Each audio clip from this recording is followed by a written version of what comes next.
En una entrevista que pueden ustedes encontrar en YouTube, en la que el director de cine norteamericano Oliver Stone entrevista a Vladimir Putin, en uno de los fragmentos de una entrevista de 4 horas editada, le pregunta por la homosexualidad y le pregunta por cómo es posible que en Rusia no se pueda difundir la ideología de género en las escuelas y no se pueda hacer proselitismo homosexual.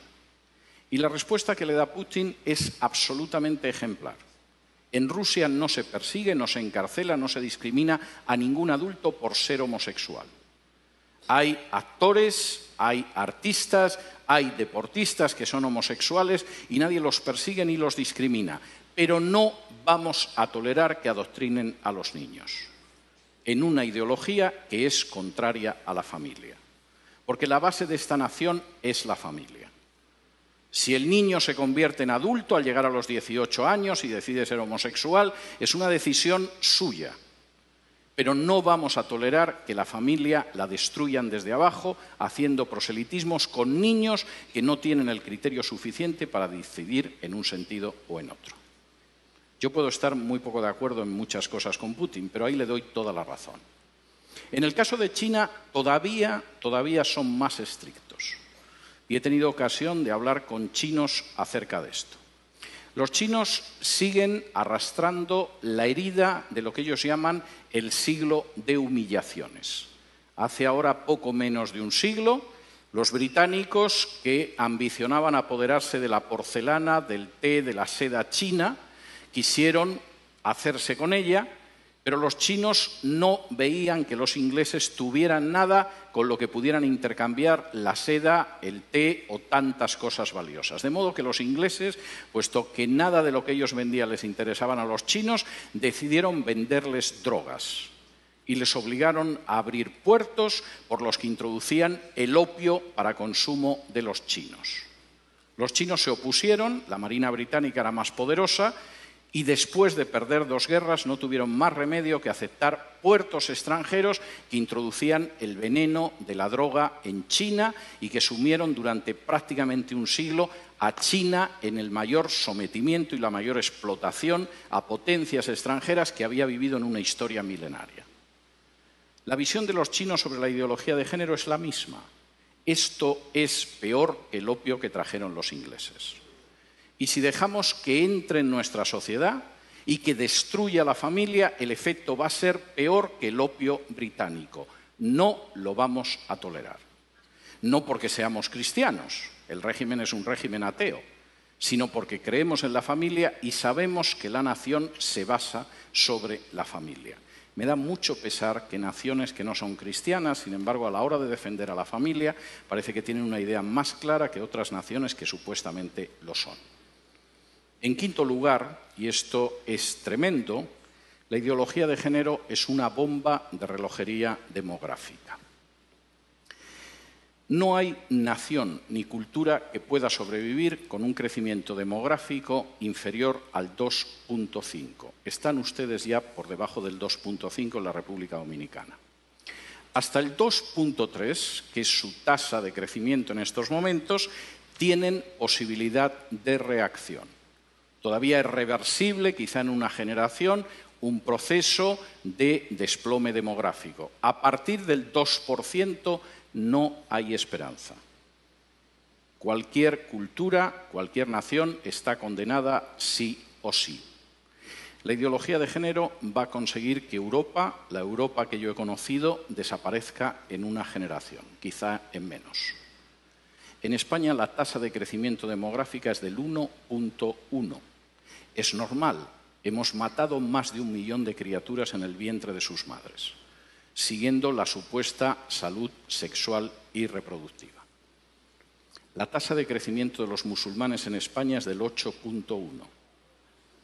Como ven, el futuro que le espera a la cultura española y a la nación española no es ideal. Reduzcan ustedes su tasa de crecimiento. Bajen del 2,3 en el que están ahora a un punto de crecimiento demográfico donde se condenen a sí mismos como país y como cultura. y después solo falta que puedan entrar en masa inmigrantes de otro país sin ningún tipo de control y la República Dominicana que ustedes conocen habrá desaparecido antes de un cuarto de siglo. Denle las gracias a la ideología de género en ese sentido.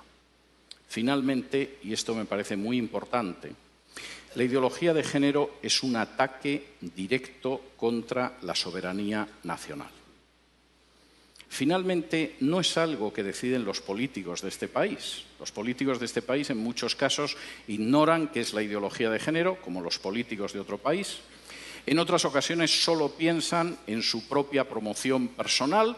Un político sin apenas importancia puede acabar siendo ministra de la Mujer o ministro o secretario general de Políticas de Igualdad o cosas de este tipo. Les han asegurado la vida para los próximos 30 o 40 años engañando a la población.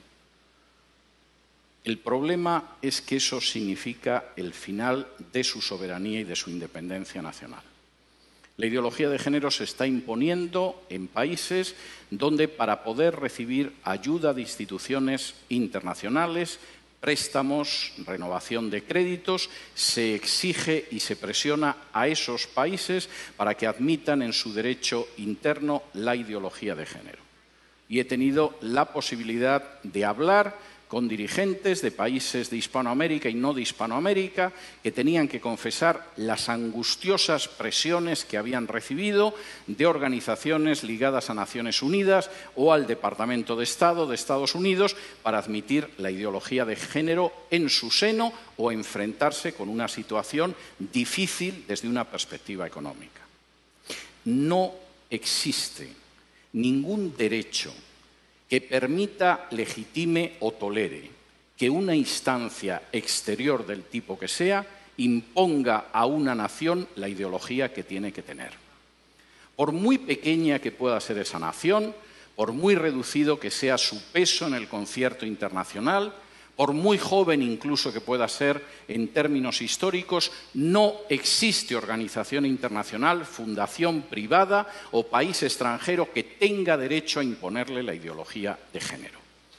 Y eso es algo que ustedes tienen que tener claro.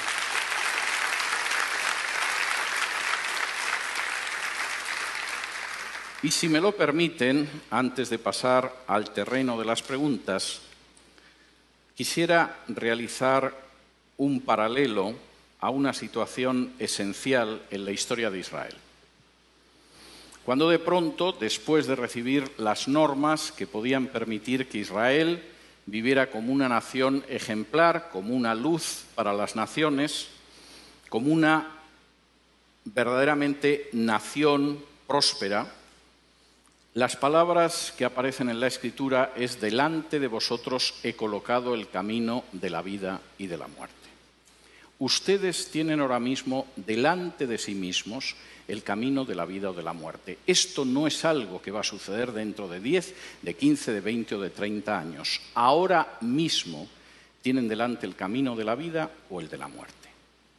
Tienen delante un camino de vida en el cual puedan construir esta nación sobre la base de familias equilibradas, armoniosas y fuertes, donde puedan educar a sus hijos en la verdad y en el temor de Dios, donde puedan hacer que salgan buenos ciudadanos de sus familias, donde puedan conservar la independencia y la soberanía nacional y donde conserven la libertad y el derecho a decidir la educación.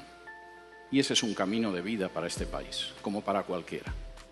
O tienen delante el camino de muerte, el camino en el que van a ver cómo su soberanía nacional desaparece, cómo se destruye la familia natural, cómo se acaba con el sistema educativo, cómo se levanta un sistema de mordaza totalitaria sobre los ciudadanos de este país, cómo se tritura el principio de igualdad bajo la ley, cómo su demografía desaparece y cómo al final se encuentran condenados como cultura o como nación. Delante de ustedes ahora mismo hay un camino de vida y hay un camino de muerte encarnado en la ideología de género. Ustedes son los que tienen que decidir. Muchas gracias.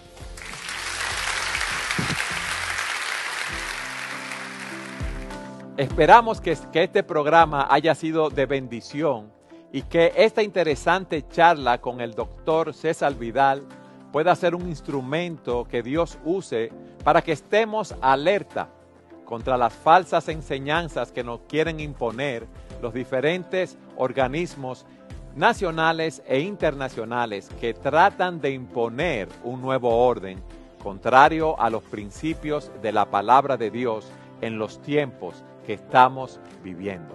Gracias por habernos acompañado en su programa Entendiendo los Tiempos.